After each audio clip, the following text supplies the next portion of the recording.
Hello, everybody. We are back again. Another episode of eXhuming the X-Files here on Outpost Unknown. Every Friday night, you know where you need to be, here, listening to us talk about the X-Files. I'm Matthew. He's Jeremy. Hey. And tonight, we are revisiting a sequel to one of the best earlier Season 1 episodes that we watched, Squeeze, and we are going to look at Tooms, the sequel. Jeremy, you love Squeeze. I love Squeeze. How are you feeling going into this, knowing that this was a sequel? I was really excited about it. I remember it being better than the first episode was. Okay. And I wasn't wrong about that. But my very first line, my very first note is, "He's back already!" Exclamation point, exclamation point. The next line, "He's so moist!" With three my first note on here is, man, Tooms is sweaty as shit. just sitting in his cell. Like they imply that maybe he's trying to escape, but then he doesn't escape, and he's just, oh god, he's just dripping every scene Yeah. except for when he goes to court. He is dripping sweat. Yeah, he's got Crisco skin to the max in this. What I loved about that opening sequence, because essentially the opener is he's looking. It's kind of picks up from the end of the first one. Obviously, there's a time jump, significant time jump, but just sort of the first episode, Squeeze, ended with him looking through that latch when they gave him his food. And you just knew, because that's his whole thing, right? He could squeeze his body through pretty much any um, small space. That's how he sort of gets out. And we knew he was going to get out that way, and we expected he was going to get out that way. And then the opening, it's making it look like he's got his arm through there and he's trying to do it. But that's actually not what happens. And I love that twist, sort of subverting our expectation of how Tooms was going to get out of this, and they completely sort of changed the narrative of how he gets out. I thought it was done in an interesting way, which we will discuss. It was. He ends up. He's got some doctor that's been treating him on his side because he is in a sanitarium and not in a prison. He was Yeah. never charged with murder, just attacking Agent Scully. And so the doctor thinks he's just fine. He's going to let him out because he sits in the dark and sweats all day. He's like, I'll vouch you're ready to go back into society. Just one of those classic skeezy, stupid psychiatrists that are like, come on, this is the kind of guy that would let Hannibal Lecter out. Like, oh, he's fine. Let's put him back into society. I'll vouch. So you get that, and then, or as the stinger, then we get to meet Skinner on the other side of the time track for the very first time. Is it associate director? Assistant director. And I think that this is the first time we see the cigarette smoking man actually smoking. I think we've seen him smoking. This is the first episode we hear him speak. Oh, that's true. Yep. But he's hanging, like he's just in this meeting, not being looked at or addressed by anybody that's in the room. Yeah. He's just like sitting behind the guy at the desk smoking a cigarette. So Skinner is dressing down Scully for their that they're not going by the book, that they're not doing things normally, that they're stepping well outside of the FBI's guidelines. Like, should we just change the rules for the two of you, or should you guys be better? He's coming down like a boss. Yeah. Like, this is what an actual boss would say. Like, what the fuck? Like, these travel forms, like, you're not filling any of them out.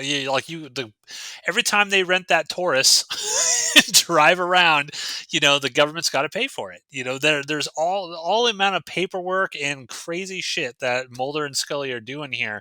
No special agent would be allowed to do anything like that without some sort of repercussions. And earlier on, I don't know if it was in Deep Throat or whatever, but it's established that Mulder has connections, support in Congress, and that's kind of the reason they give, that he's allowed to sort of do what he wants within reason, because some unidentified congressman allows him to do it with their sway. And Skinner actually mentions that at one point, where he's like, you do this again, Mulder, and no congressperson is going to be able to save your ass.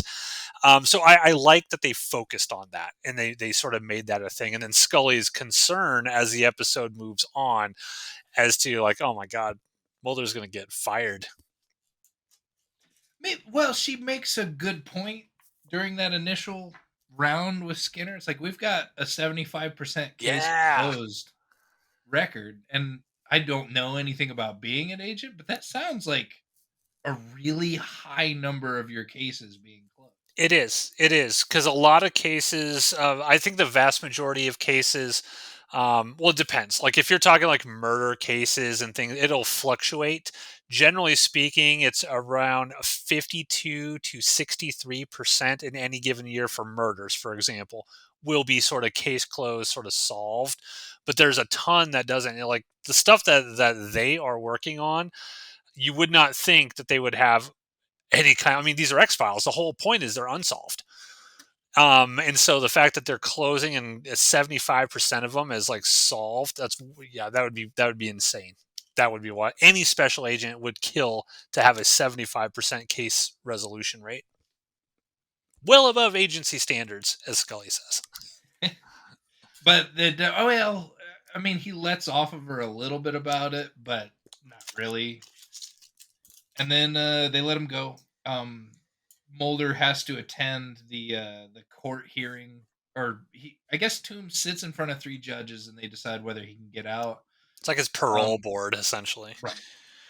And Mulder gives a slideshow, and then just goes crazy. Like he even says it later on when Scully is like, "You sounded like you were a fucking nut job," and there, it's like, "Well, I don't care what it sounded like as long as it was the truth." It's the truth. Okay. And it's so funny just seeing these like parole board people like listen to this, and like you're right, Mulder looks like the cracked out conspiracy theorist. He's talking about he can squeeze his body through these things, and he's lived He's for alive hundreds for of years. 100 years, and he's been eating the livers, and he's gonna do it again. It's on you. It's all on you. The next person he kills. Yeah, it's like you got to have a little bit more tact than that, Mulder. Like you got to be smarter than that. But he wasn't, and probably because of how whack ass his testimony was, they let Toombs go. Yeah, And and so and to be Mulder, fair, that was a way for people to know about the first episode who hadn't seen it. Because remember the context. If you missed an episode of the X Files back then, you had no idea when that would ever show again. Like you might have to wait a year and happen to catch a rerun or something like that. So imagine the audience for the X Files at this point much bigger than the audience initially at the beginning of this season, because this show really started to pick up and grow over time. So a lot of people who were watching this probably would have had no idea who Victor Toombs was, and we're like, "Well, what are we talking about here?" So the slideshow is essentially here's a recap, kids, of everything that happened in the episode you missed. so they let Toombs go, and he gets his old job back as animal control. He has to go to like this halfway house with this very nice looking couple. They looked creepy when they were sitting in the courtroom, like touching each other intimately and saying, "We'll let you live with us," like this swinger thing going on. And I thought they were going to get weird with it, but no, those are just a couple of Sweaty, normal. maybe they're into sweaty, sweaty Really, people. I need sweaty twinks. Hell yeah. I'm so wet Okay. right now for the sweat. So they let him out, and Mulder decides that he's just going to watch this guy, and because he's got to get that fifth liver. He Yeah. goes into hibernation for 30 years after he has 5 livers worth of bile and his nest. But anyway, he wants to catch him, so he's awake night and day, just following Toombs around. And it was I want to say that Toombs. What is the name of the actor? Oh, the guy who plays Plays Toombs? Tooms? Yeah, Oh, God, I'm blanking on it. Let me look it up. yeah. Percy Whitmore. He picks this his first scene in the outside world. Outside of they've been framing him like every time that you see him in a shot, they go well out of their way to like shade most of his face and just show parts of it because he's all Yeah. sweaty and creepy. They do a great job of it. Then you see a full body shot where he goes to a gutter, picks up this rat, puts it in a garbage bag. He puts it in the back of his animal control van and turns around and he's licking his finger.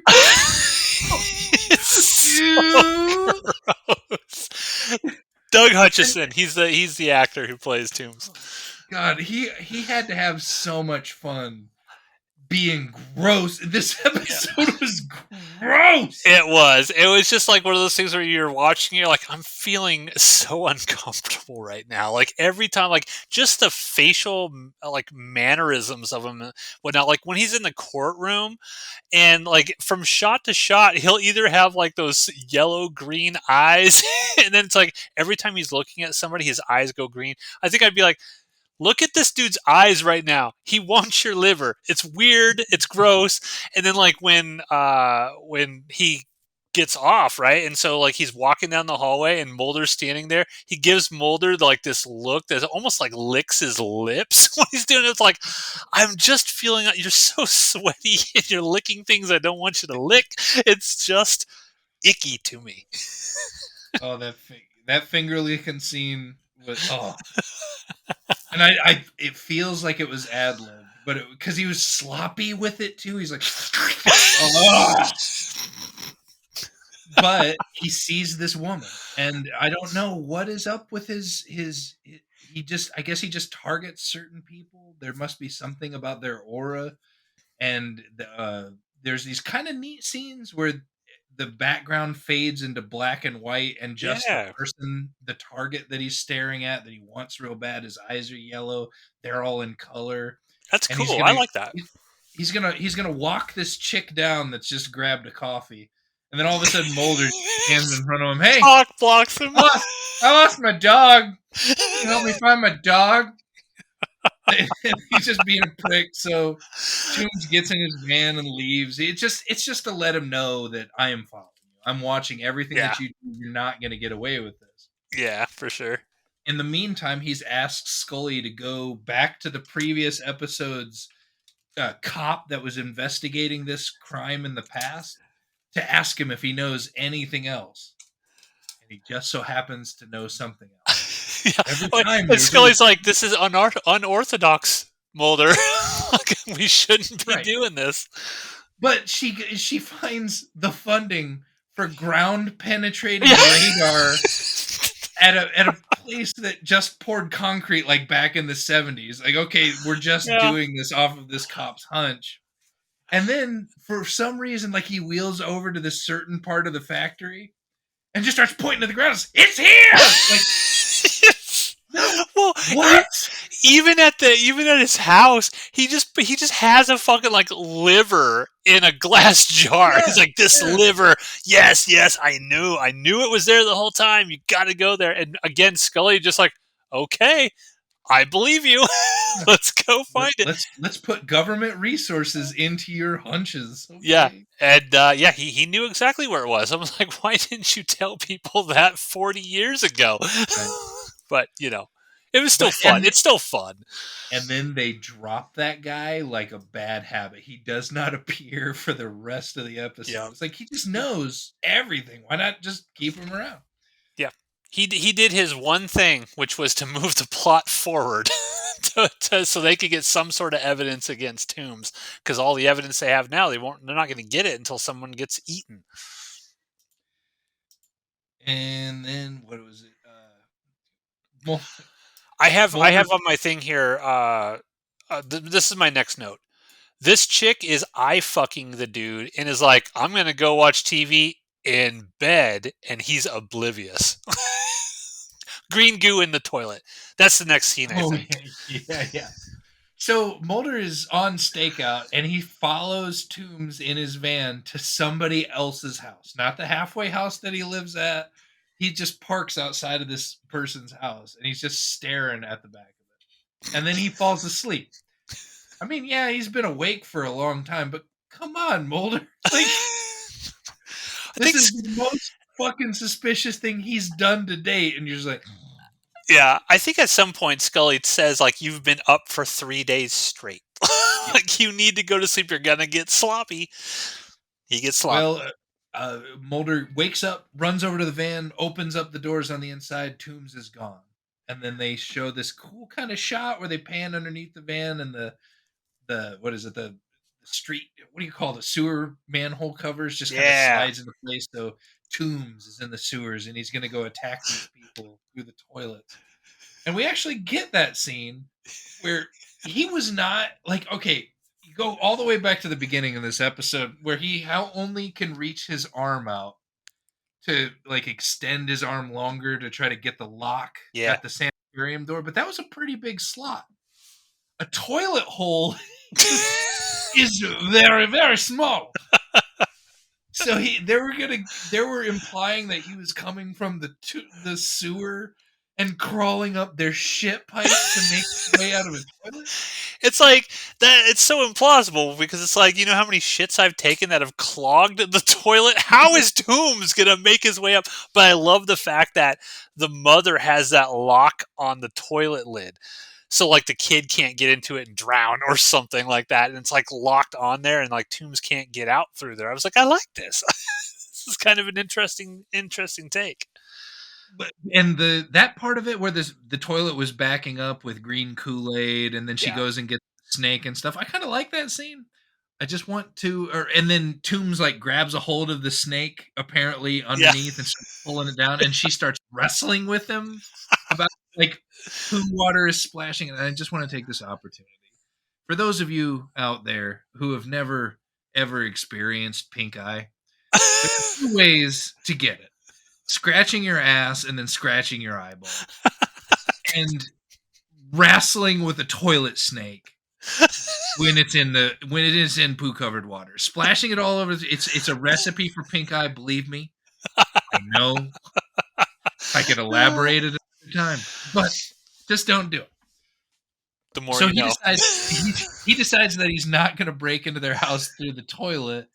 And I think it's because Mulder needed to notice that he was entering this house because he comes back out of the sewer and squeezes into a grate in a window and leaves like a slime trail.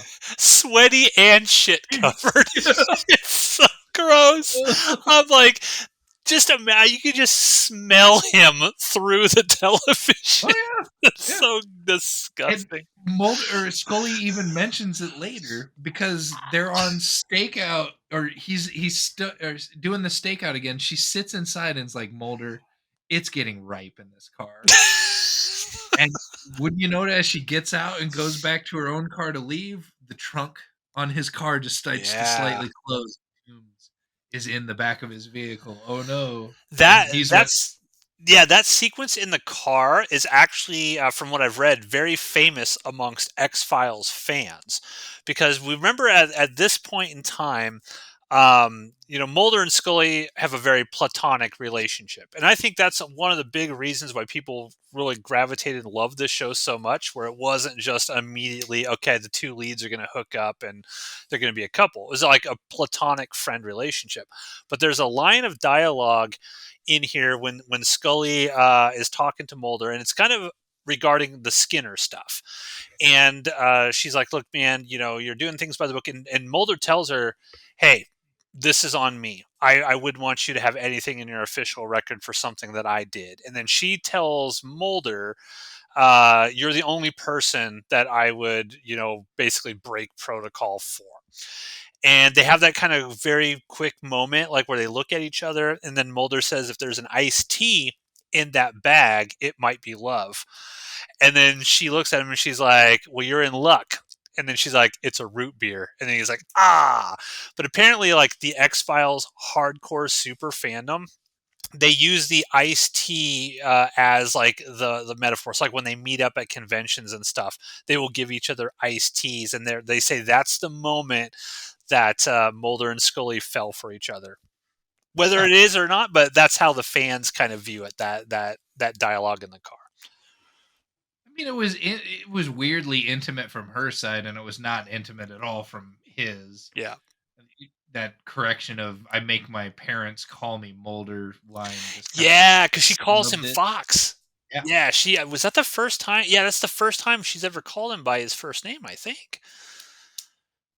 I don't remember her ever calling him Fox in the previous episodes. Maybe she did, and I just don't remember. But because he's called her Dana, he called her Dana in Beyond the Sea when after her dad died, and he's like, "Dana, you can take some time. He didn't call her Scully. So it is interesting. Yeah, I think that's an important moment there that can probably get glossed over because it's this sweaty poop filled Tooms episode. But it's a cool it's a cool moment between the two of them in their relationship. So Scully goes home, Mulder goes home, and Tooms breaks into Mulder's house. The way he did in the very first episode of going inside of an air vent and unscrewing the screws from the inside, which was kind of cool then. It was kind of cool this time Yeah, around. But it's a nice callback. he had an opportunity to just have Mulder's liver. Hmm. Free and clear, no problems, broke into his house, and instead he tries to frame Mulder for kicking the shit out of him by kicking the shit out of himself while using Mulder's shoes to put a shoe print on his own face. It's weird. I think they try to get around this by saying earlier in the episode, like Mulder says, Toombs is not going to go for these people that he's living with. He's not going to necessarily go for a psychiatrist because those are too close. Like he doesn't want, he's been hiding this entire time by not bringing attention to himself. So I think what they're trying to convey here is Toombs didn't kill Mulder because that might have brought too much heat and people looking at him and for that. Now you might be able to argue he could have just gone and cocooned himself before anyone knew. Yeah. Um, but I think that's what they were trying to get at. Like he's just trying to fuck with Mulder before he goes into his final cocoon state. And maybe like you mentioned earlier, he sees certain people. So it could be like maybe Mulder just doesn't have the liver he needs. Maybe he doesn't want maybe there's been too much alcohol in that liver or something like that. We don't really know what keys him in on specific individuals and targets people. We know he likes Scully's liver, but yeah, he didn't go after Mulder. But Mulder he was did watching frame The him. Fly, by the way, when he fell asleep. The original The Fly with Vincent Price, which was a cool nod. I appreciated that. But, Continue. okay, so he beats he gets found in the street, beaten up, and he frames Mulder for it. He can contort his body and make it look like he dislocated his shoulder, broke his own jaw, shit like that. They bring Mulder in. I think he goes and talks to Skinner with Scully, doesn't he? Yeah, Scully and Mulder in there talking to Skinner, and Cigarette Smoking Man's in there too. Yeah. And so Scully is actually standing up for Mulder. She's like, "Look, I was on the stakeout too. Because Skinner's like, you fucking broke protocol again. You did an unauthorized stakeout on somebody who's not under suspicion for anything. This is an instant fireable offense. Like you cannot do this kind of thing as a special agent." And so Skinner's rightfully so, basically saying you're in deep shit. And we see Scully again stand up for Mulder. She's like, I was there too. I took part of the stakeout. It wasn't just Mulder. He was with me. He couldn't have done this. Because again, everyone thinks that Mulder kicked the shit out of him because sweaty Toombs put a footprint or like a shoe print on his on his face. It's so Like weird. rolled it in ink like you're gonna do an ink blotter. Yeah, It was so weird.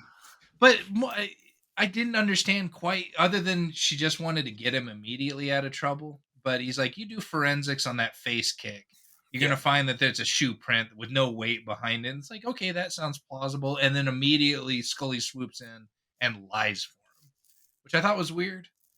But Yeah. she's She's trying trying to to protect protect him. Yeah, him. exactly. It just didn't feel like she needed to. Yeah. But Skinner says you don't go around Toombs ever again. That's just he's out of the question. So what do? They go right back to Toombs. Toombs is in his room having this Langoliers moment where he's tearing up all this paper, fixing to make a nest. Oh God! Did he lick the paper here again? Like No, he wasn't. No, he wasn't licking it. Thank I God. remember in Squeeze, he was licking the paper. It's like, stop licking things. God damn it, with your sweaty poop face. But yeah, he was so sweaty in that room. And his halfway house parents came by. It's like, hey, we're gonna leave for the evening. Your doctor buddy is here. Why don't you talk to him? And he comes in. He's like, man, What was that doctor even there to talk to him about? It's like, you're just doing so well. You're Yeah, I think it was like a sweating. checkup. Yeah, I think he's just checking up on him. Like he's on probation, so he's probably out on parole. So part of the thing, I think that the panel said was like you got to keep checking in with your psychiatrist and do all this stuff. What's crazy about this guy is a fucking weirdo this entire episode. It's not like he is this acting like a normal No. human. He's just sweating profusely, has yellow eyeballs, and is licking things in front of people, and nobody seems to get it or understand that this is unusual behavior. This is outside the norm, and he barely speaks. That's the other thing. He doesn't talk. So it's like, you're doing great, buddy. Keep sweating. Keep sweating. It's fucking Dude, weird. okay, so they leave. I can't remember. He Oh, gets the liver of the psychiatrist. I think at this yeah, point yeah. he's like, I gotta hibernate. Yeah. So he just munches on the liver of that guy, and then I can't remember.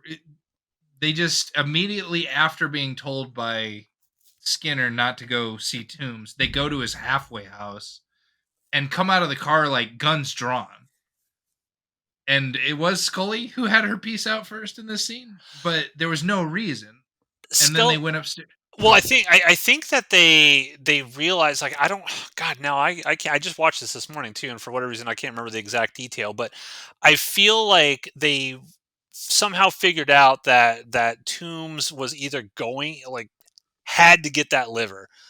And so they just kind of assumed that Toombs was going to go after someone back at the house, and that's why the guns were sort of drawn.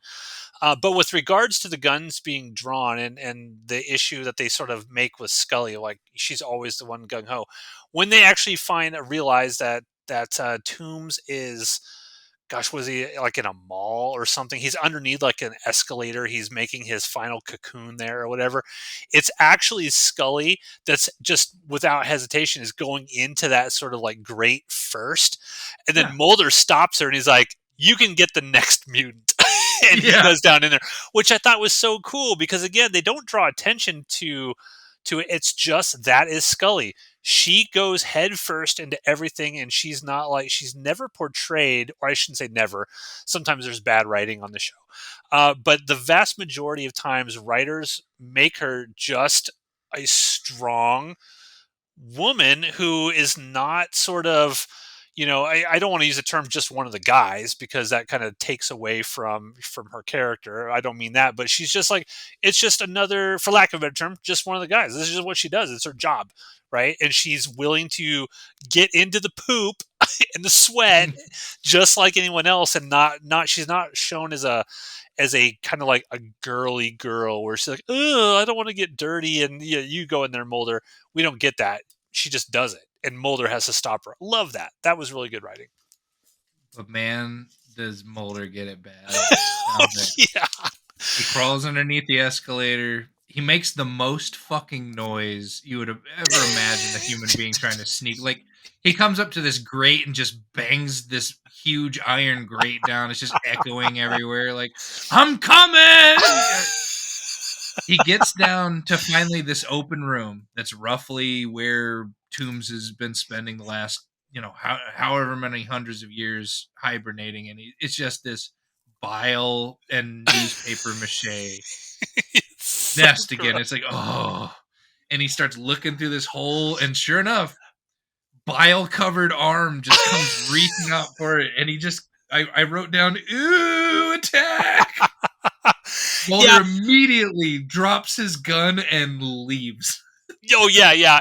Okay, so the cool thing about this, like the backstory of Doug Hutchison in this scene, is originally how it was written is he was in full clothing when he comes out of this and chases Mulder through this weird little duct or whatever.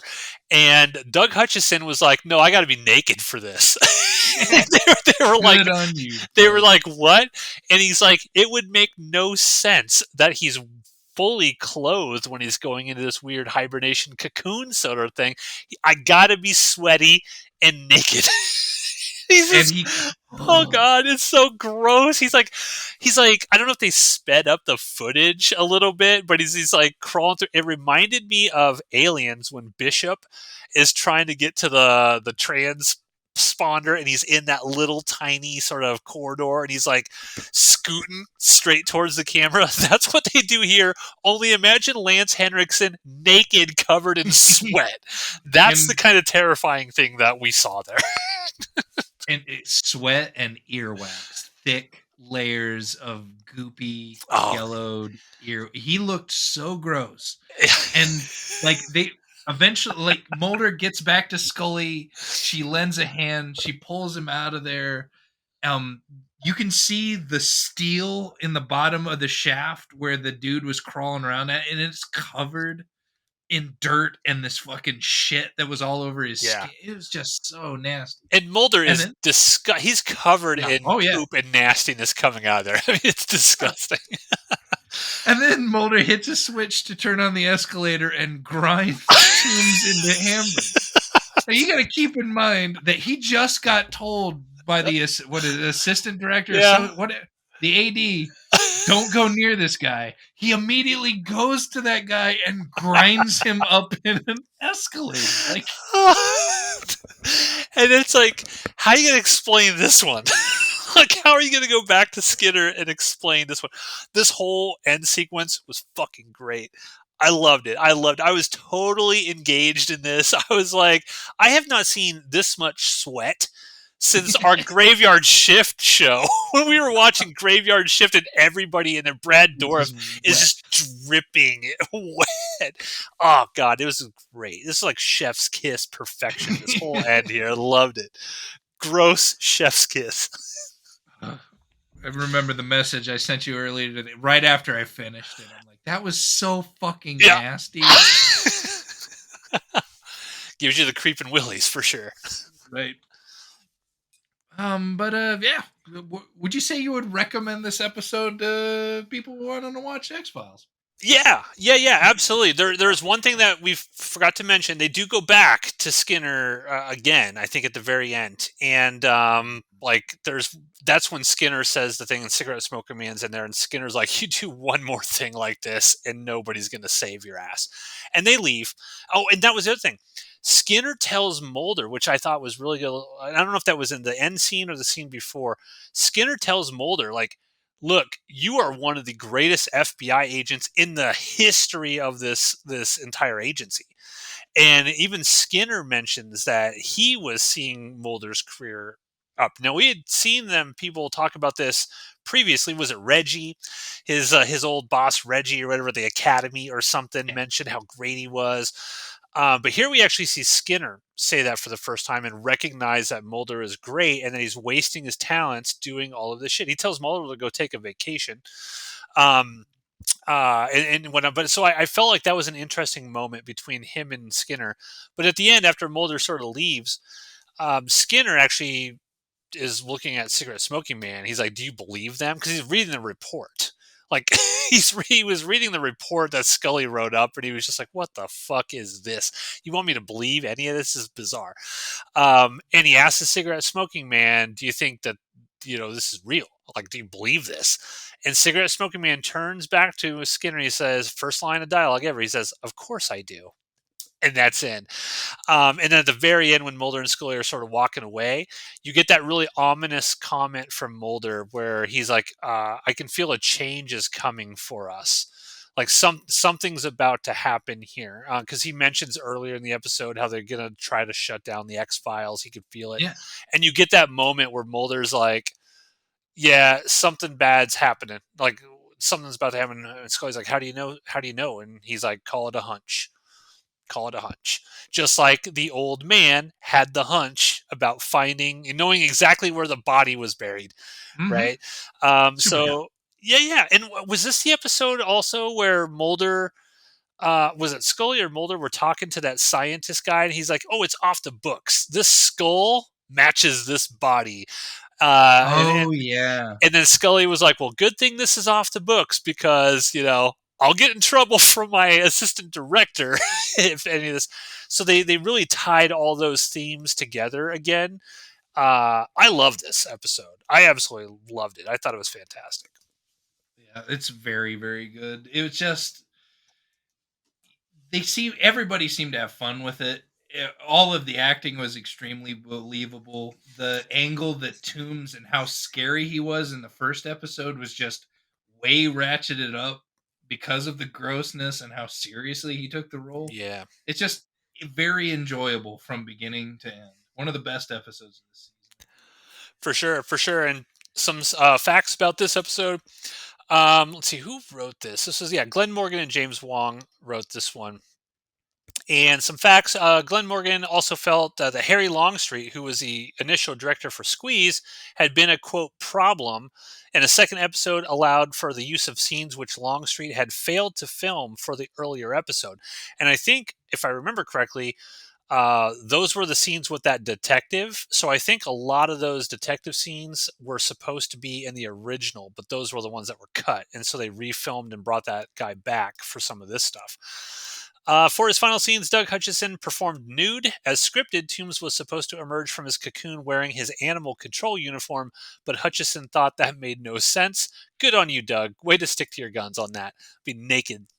God, can you imagine? Dirty, nasty dude. God. It'd be funny if to find out that the script was actually written for Scully to go down there, and Gillian Anderson was like, "Nah, I'm not going to be covered in poop and sweat, crawling around in there." That would have been funny. When Scully calls him Fox, it is learned that Mulder does not like his first name, even having his parents call him Mulder, which we mentioned. First time Smoking Man William B. Davis has any on-screen lines. Morgan was inspired to write this episode after seeing men working on an open escalator in a mall around Christmas time. He thought of the scare factor from a creature living underneath the escalator and felt Toombs would be the perfect choice for the creature. Toombs was the first villain in the show's history to make an appearance in a second episode. It was actor Doug Hutchison's idea to play Toombs nude during the escalator sequence, a decision which Chris Carter felt, quote, caused a little discomfort, unquote, and that, quote, actually added to the scene, unquote. The bile-like substance coating Toombs and his nest was actually a yellow piping gel, which the cast found would stick to their skin and pull out hair upon removal. Now, actor Mitch Pileggi, yeah, I can imagine that. Actor Mitch Pileggi had auditioned unsuccessfully for several other parts on the series before being cast as Skinner. At first, the fact that he was asked back to audition for the role had puzzled him until he discovered the reason he had not been cast for the previous parts. Carter had been unable to imagine Pileggi as any of those characters due to the fact that the actor had been shaving his head. When Pileggi attended the audition for Skinner, he had been in a grumpy mood and had allowed his small amount of hair to grow back. Pileggi's attitude fit well with the character of Skinner, causing Carter to assume that the actor was only pretending to be grumpy. After successfully auditioning for the role, Pileggi thought he had been lucky that he had not been cast in one of the earlier roles, as he believed he would have appeared in only a single episode and would have missed the opportunity to play the recurring role of Skinner. And that's really, really cool. We will see much more of Skinner in subsequent seasons. I don't think he shows up at all in the rest of the season, but Skinner becomes one of those like key allies for Mulder and Scully down the road. Doesn't start out that way at first, but he becomes one of those vital sort of side characters that fans come to know and love down the line. So yeah, man, that is Toombs. Would you recommend watching Squeeze and Toombs back to back, or do you think it actually works better that you watch Squeeze earlier on, do a few episodes in between, and then go to Toombs? I think they would be pretty good bumpered up to each other, just because the second one isn't just an exact repeat of the first one. We don't hit all of the same notes. They do things a little bit differently. They expand upon the character. They ratchet up the grossness. So I think, I don't think you really need to take a break. Okay, cool.